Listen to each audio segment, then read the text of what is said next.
Good morning. आज फिर से एक बार रियल नंबर के इस नई वीडियो में आप लोगों का अभिनंदन और स्वागत। मैं आपसे बार बार एक ही बात कहना चाहता हूं कि आप अपनी पढ़ाई में इंटरेस्ट नहीं ले रहे हैं, क्योंकि जो मुझे व्यूज़ मिल रहे हैं और टाइमिंग आ रही है उससे ये लगता है कि आप केवल उसको थोड़ा सा क्लिक करके ही छोड़ देते हैं, जबकि ये वीडियोज़ पर्सनली बोर्ड क्लासों के लिए ही बनाई जा रही हैं। इससे बेटे हमें फ़ायदा नहीं है, ये केवल आपके फ़ायदे के लिए बनाई जा रही है। और कुछ बच्चे जो लगातार वीडियोस देख रहे हैं, अपनी प्रॉब्लम्स मुझे भेज रहे हैं, कमेंट कर रहे हैं, उनके लिए मैं बहुत बहुत धन्यवाद देता हूं कि वो अपने इंटरेस्ट को इसमें बढ़ा रहे हैं। जितना इंटरेस्ट बढ़ाओगे उतना ही सीखोगे। बार बार मेरा ये कहना है, पूरा वीडियो देखिए, अच्छे आप प्रोजेक्ट्स पाओगे। आपकी जब क्लासेस शुरू होंगी तो इनका बेनिफिट आपको तब पता लगेगा। मेरे चैनल को आप अधिक से अधिक सब्सक्राइब, लाइक और शेयर करें। आपका अपना संजय मिश्रा। देखिए, कल मुझसे एक प्रॉब्लम पूछी गई थी, प्रॉब्लम आई थी एक बच्चे की कि फंडामेंटल थ्योरम ऑफ अर्थमेटिक। देखिए, फंडामेंटल थ्योरम ऑफ अर्थमेटिक की दो चीज़ें हैं। फर्स्ट थ्योरम तो ये है कि आपका कोई भी इंटीजर है उसके प्राइम फैक्टराइजेशन होते हैं। अब हम सबसे पहले प्राइम फैक्टराइजेशन के बारे में जानें कि प्राइम फैक्टराइजेशन होता क्या है। प्राइम फैक्टराइजेशन का मतलब, प्राइम नंबर का मतलब वो नंबर होता है जिसको हम ब्रेक नहीं कर सकते। जैसे कि आपका 5 है, 3 है, 2 है। 1 को प्राइम नंबर नहीं कहा जाता है, ये ध्यान रख लेना। प्राइम नंबर आपके 2 है, 3 है, 5 है, 7 है, 11 है। ऐसे नंबर्स जो ब्रेक नहीं होते हैं उन्हें अपन प्राइम नंबर कहते हैं। जैसे साइंस में सबसे छोटी इकाई होती है अणु, यानी उसके लास्ट यूनिट हो गई, उसको आप ब्रेक नहीं करेंगे। आप 2 को ब्रेक नहीं कर सकते। 2 में 2 का ही डिवाइड जाता है, 3 में 3 का ही डिवाइड जाता है, 5 में 5 का ही डिवाइड जाता है। तो इसका मतलब वो नंबर्स जो अपने आप से, और 1 का तो सब में डिवाइड जाता है, से डिवाइड होते हैं, उन्हें प्राइम नंबर्स कहा जाता है। प्राइम नंबर्स फाइंड करने का काफ़ी हद तक एक सक्सेस फॉर्मूला ये है कि आप किसी भी नंबर को, वो ध्यान रखना कि हमेशा अपवाद हर जगह होते हैं, फिर भी इस फॉर्मूले से आप प्राइम नंबर की जांच बड़े नंबरों में कर सकते हो कि आप किसी भी नंबर को 6 से डिवाइड कर दीजिए, और 6 से डिवाइड करने के बाद यदि आपका रिमाइंडर 1 रहता है या फिर 5 रहता है, रिमाइंडर 1 या 5 रहता है तो वो नंबर प्राइम नंबर होगा। जैसे आपका 31 है, 31 को अगर मैं 6 से डिवाइड करता हूँ तो 1 रिमाइंडर बचता है, 31 is a prime number. 31 is a prime number, correct. 37 is a prime number. लेकिन आप ये मत कह रहे सर 25 में 1 रिमाइंडर रहता है, लेकिन ये प्राइम नंबर नहीं है। कुछ नंबरों को छोड़ करके, मैंने जैसे आपसे कह दिया, अपवाद हर जगह होते हैं। बाकी ये आपका 100% सही फॉर्मूला है कि आप 6 से डिवाइड करने के बाद किसी भी नंबर में अगर रिमाइंडर 1 और 5 आ जाए तो वो क्या होता है, प्राइम नंबर होता है। अब प्राइम फैक्टराइजेशन होते हैं, इंटीजर आप कोई भी लीजिए, जैसे मैंने लिया 56। अब 56 को जब मैं फैक्टराइजेशन करने लगा तो 2 से डिवाइड किया, 2 का डिवाइड कितनी बार गया इसमें, 2 2 जा 4, कितना बचा 1, 62 8 जा 56, 60, 2 इंटू 28, इसे अपन 56 कहते हैं। लेकिन ये प्राइम फैक्टराइजेशन नहीं है, क्योंकि 28 को हम और भी ब्रेक कर सकते हैं। 56 इज इक्वल टू 2 इंटू 14, अभी भी ये प्राइम फैक्टराइजेशन नहीं है, क्योंकि इसे 14 को मैं अब भी ब्रेक कर सकता हूँ। 56 को हम 2 इंटू 7 ये लिखते हैं, ये आपका प्राइम फैक्टराइजेशन है, यानी इसके बाद ये ब्रेक नहीं होते हैं। समझ गए? तो पहली तो थ्योरम यही है कि पूरी तरह से प्राइम फैक्टराइजेशन करना है, यानी हर इंटीजर के प्राइम फैक्टराइजेशन होते हैं। तब तक ब्रेक करते तब तक वो प्राइम नंबर्स नहीं आ जाए। अब 2 आपका प्राइम नंबर है और 7 आपका प्राइम नंबर है, इसके बाद ये ब्रेक नहीं होगा। तो एक फंडामेंटल थ्योरम तो आपकी ये है, किसकी, अर्थमेटिक की फंडामेंटल थ्योरम। और नेक्स्ट थ्योरम ये है fundamental theorem of arithmetic. Second, first theorem तो होगी कि क्या कह रहा था ये, every composite number can be express factorized as a product of prime and this factorization is unique except for the order in which the prime factor occur. अब composite number क्या होते हैं? कंपोजिट नंबर का मतलब जो number prime नहीं होते उन्हें हम क्या कहते हैं, कंपोजिट नंबर्स कहते हैं। समझ गए ना? तो कंपोजिट नंबर का मतलब हम ये जानते हैं कि जिसमें 1 और खुद के अलावा किसी और नंबर से डिवीजन चला जाए उन्हें हम क्या कहते हैं, कंपोजिट नंबर्स कहा जाता है। समझ रहे हो ना। सेकेंड फंडामेंटल थ्योरम है अर्थमेटिक की कि let p be a prime number and small a be a positive integer. If p divides a square then p divides a। यदि p a स्क्वायर को डिवाइड करता है तो if p divides a square then p divides a, तो p a को भी divide करेगा। जैसे 36 और 6, क्योंकि 6 का स्क्वायर क्या है 36।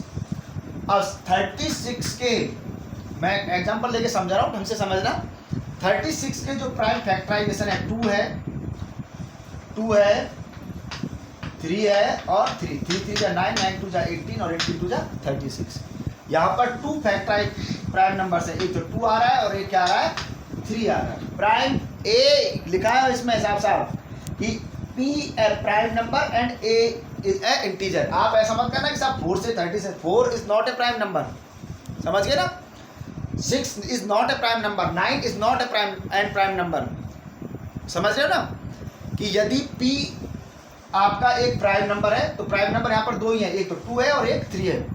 इनमें से ये दोनों ही 36 को डिवाइड करते हैं, 2 भी 36 को डिवाइड करता है और 3 भी 36 को डिवाइड करता है। तो ये तो हो गया a स्क्वायर को डिवाइड करता है, तो वही प्राइम नंबर किसको डिवाइड करेगा, a को भी डिवाइड करेगा। यानी ये 2 और 3 किसको भी डिवाइड करते हैं, 6 को भी डिवाइड करते हैं। आप चाहे कोई भी एग्जांपल ले लीजिए, अगर हम prime factorization 156 it is a composite number, इसके जो प्राइम फैक्टराइजेशन हुए 2 7 8 78 2 कितनी बार गया 39 और 39 के 3 इंटू ये पर ए स्क्वायर की फॉर्म नहीं है, 156 नॉट एन ए स्क्वायर, क्योंकि इसका रूट निकालने पर रूट अलग आएगा। जैसे हमने लिया कितना 64 और 64 का क्या आता है 8, 64 का 2 इंटू 2 होता है 2, 64 को डिवाइड करता है तो 2 किसको डिवाइड कर रहा है 8 को भी डिवाइड कर। जैसे 121 के 11 इंटू 11 होते हैं और इसका रूट क्या होता है 11 इसे डिवाइड करता है तो 11 इसे भी डिवाइड कर रहा है। ये आपकी फंडामेंटल थ्योरम क्या है सेकंड। इसको लिखने के तरीके वो ये कि आपके किसी नंबर के a के prime factorisation p1 p2 p3 इस तरह से इनफाइनाइट तक है, तो a स्क्वायर होगा तो क्या हो जाएगा p1 स्क्वायर p2 स्क्वायर और सो। तो जब ये p1 a स्क्वायर को डिवाइड कर रहा है तो p1 a को भी डिवाइड कर रहा है, समझ गए। तो ये आपकी फंडामेंटल थ्योरम ऑफ अर्थमेटिक हैं। दोनों थ्योरम है कि किसी भी कंपोजिट नंबर के प्राइम फैक्टराइजेशन किए जा सकते हैं। मैंने आपको बता दिया प्राइम फैक्टराइजेशन का मतलब इनफाइनाइट नंबर्स तक उसको फैक्टराइज किया जा सकता है, लेकिन वो सारे नंबर क्या होंगे प्राइम नंबर होने चाहिए। तो उनमें से अगर कोई ए स्क्वायर को डिवाइड कर रहा है, जैसे 9 का स्क्वायर 81 है तो 81 को 3 डिवाइड करता है तो 3 किसको डिवाइड करता है 9 को भी डिवाइड करता है। तो 2 प्रॉब्लम तो आपकी ये मुझे आई थी, मैंने आपको समझा दी है। ये फंडामेंटल थ्योरम ऑफ अर्थमेटिक्स है। अब इसके बाद आपका एक प्रॉब्लम मुझसे जिस बच्चे ने पूछी थी, वैसे ये आगे की एक्सरसाइज ही है बेटा, रेगुलर ही चल रहा है काम। क्वेश्चन था आपका इस एनसीईआरटी, ये आपके जो आर डी शर्मा इसके हॉट्स में है ये, कि prove that every composite integer different from 1 को छोड़ करके किसी भी कंपोजिट नंबर को can be expressed as a product of a non negative power of 2 and odd number. Every positive integer, तो इंटीजर्स तो आपके पॉजिटिव इंटीजर्स तो यही हुए ना 1 2 3 4 5 6 7 इस तरह से नंबर हुए। 1 के अलावा किसी भी नंबर को 2 की क्या express as a product of a non negative power of 2 की नॉन नेगेटिव पावर और क्या ओड नंबर के मल्टीप्लिकेशन के रूप में लिखा जा सकता है। तो देखिए पहले एग्जांपल लीजिए, उसके बाद आप इसको थ्योरम को समझना क्वेश्चन को।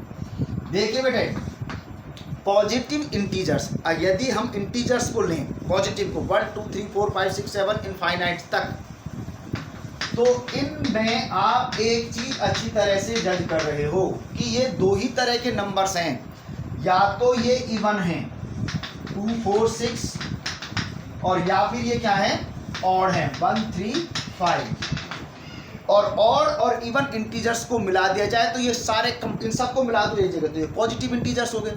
यानी इनमें दो ही तरह के नंबर्स आते हैं कि या तो ऑड नंबर्स होते हैं या इवन नंबर्स होते हैं। 1 को हमने छोड़ दिया है, तो सबसे पहले हम लेते हैं, मान लीजिए कि हमने क्या लिया, इवन नंबर्स लिए, है ना।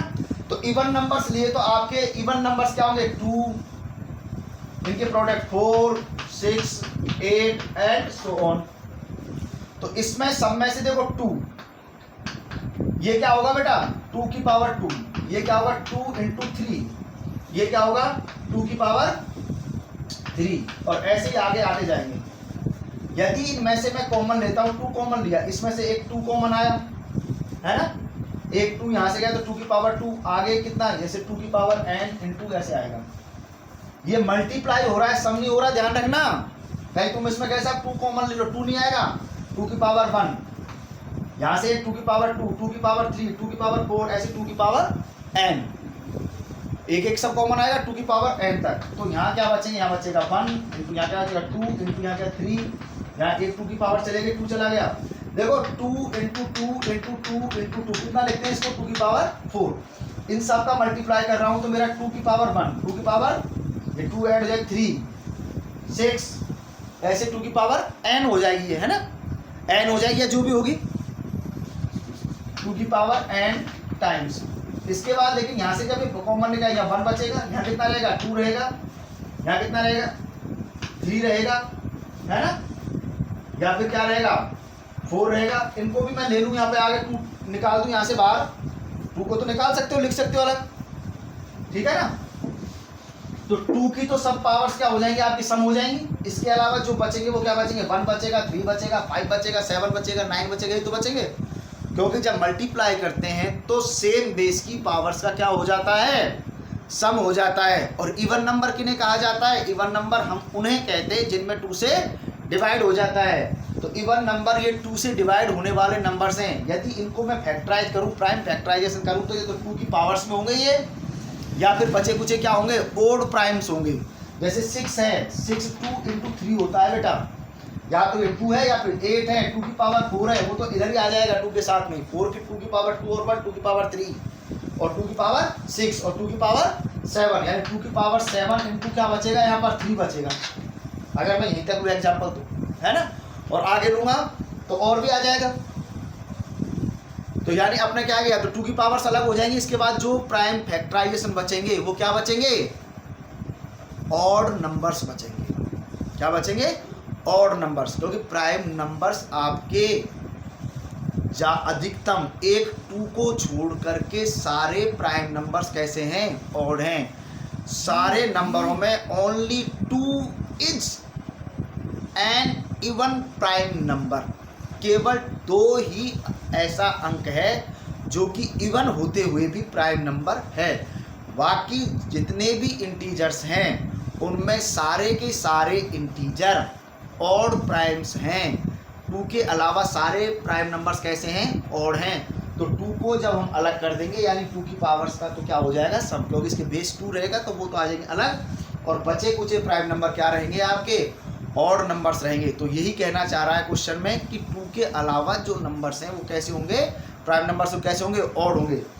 इवन के लिए लिया, और जब मैं ऑड के लिए लेता हूँ तो ऑड में तो क्या आएंगे आपके 1 3, 1 इज एन ऑड नंबर। ध्यान रखना 1 ऑड नंबर है लेकिन 1 प्राइम नंबर नहीं है। मेरी बातों को अच्छी तरह सुन लेना, क्योंकि ये एक एक नंबर के क्वेश्चन आते हैं आजकल बोर्ड के एग्जाम में, ऑब्जेक्टिव, उनमें ऐसे क्वेश्चन पूछे जाते हैं कि 2 आपका फर्स्ट प्राइम नंबर इज 2, सबसे छोटा प्राइम नंबर क्या है, 2 है।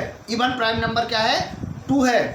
1 ऑड नंबर है, 1 कंपोजिट नंबर नहीं, कंपोजिट नंबर में भी आ जाएगा ये, क्यों 1 से डिवाइड होता है, लेकिन ये आपका प्राइम नंबर नहीं है। 1 is an odd number but it is not an prime number. 2 is even number but is an prime number. समझ रहे हो। तो इसमें ऑड नंबर को लेके जो 1 3 5 7 इस तरह से आएंगे, तो यहाँ पर आपका 1 को हम लिख सकते हैं 2 की पावर 0 इंटू 3 5 7 और सो ऑन। तो आप अच्छी तरह से समझ गए कि इसमें 2 की power 0 it is not negative number है ना, बाकी सारे क्या है ये ऑड नंबर्स हैं।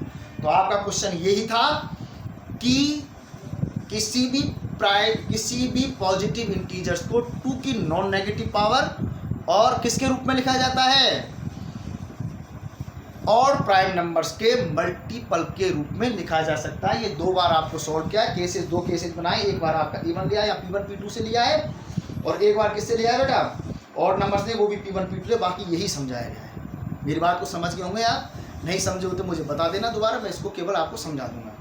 अब इसमें कहा गया है, क्वेश्चन है आपके 1.3 एक्सरसाइज 2 मिनट की हो रही है, इसको समझ लीजिए, इससे आपका 1.3 एक्सरसाइज तक कंप्लीट हो जाए। ये आपसे पूछ रहा है express each of the following integer product of prime number. तो इनको फैक्टराइज करना बेटा कहाँ तक, जब तक वो प्राइम नंबर के फॉर्म में कर लोगे इसको, तो आप 9th क्लास तक करते आए। इसके बाद ये कहा है एक्सप्लेन बाई 7 × 11 × 13 + 13, और सेकंड है 7 × 6 × 5 × 4 × 3 × 2 × 1 +5 आर कंपोजिट नंबर। मैंने क्या कहा था कंपोजिट। अब इसमें मुझे कुछ नहीं देखना, इसका मल्टीप्लाई करके मत करना कि मैं इसका मल्टीप्लाई करूँ फिर इसमें 13 ऐड करूँ और तब जाके इसको प्रूव करूँ कि कंपोजिट नंबर है या नहीं। कंपोजिट नंबर वो होता है जो अपने आप के अलावा किसी नंबर और से डिवाइड हो जाए। देखो ये एक डिजिट ही है, एक डिजिट ये है, यहाँ से कॉमन क्या आ रहा है 13 कॉमन आ गया, तो यहाँ क्या बचा 7 × 11 बचा और प्लस क्या बचा 1। अब ये डिजिट कुछ भी हो लेकिन इसका मल्टीप्लाई किससे हो रहा है 13 से। अब चाहे ये नंबर कैसा भी आए लेकिन ये निश्चित रूप से किससे डिवाइड होगी 13 से डिवाइड हो जाएगी ना। और जब ये 13 से डिवाइड हो गई तो इसका मतलब ये नंबर कैसा हुआ, खुद के अलावा भी डिवाइड हो रही है ना किसी से, 13 इसका प्राइम फैक्टराइजेशन हो गया। तो जब ये 13 से डिवाइड, सो क्या लिखेंगे it is divided by 13, so it is an composite, it is a composite number. ऐसे ही इसमें से कॉमन क्या रहा 5 कॉमन आ रहा, 7 × 6 × 4 × 3 × 2 × 1 + 1। ये खुद के अलावा किसी और नंबर से यानी किससे डिवाइड हो रही है 5 से, number divided by 5, so it is a composite number. कुछ भी नंबर हो लेकिन ये 5 से भी डिवाइड हो रहा है, समझ रहे हो ना। तो ऐसे नंबर जो ऐसे पॉजिटिव इंटीजर या ऐसे इंटीजर्स जो अपने आप के अलावा किसी और नंबर से भी डिवाइड हो जाएं, उन्हें क्या कहा जाता है कंपोजिट नंबर कहा जाता है। और हम यहाँ पे यही देख रहे हैं ये डिवाइड। तो आपकी तीनों प्रॉब्लम सॉल्व हो चुकी हैं।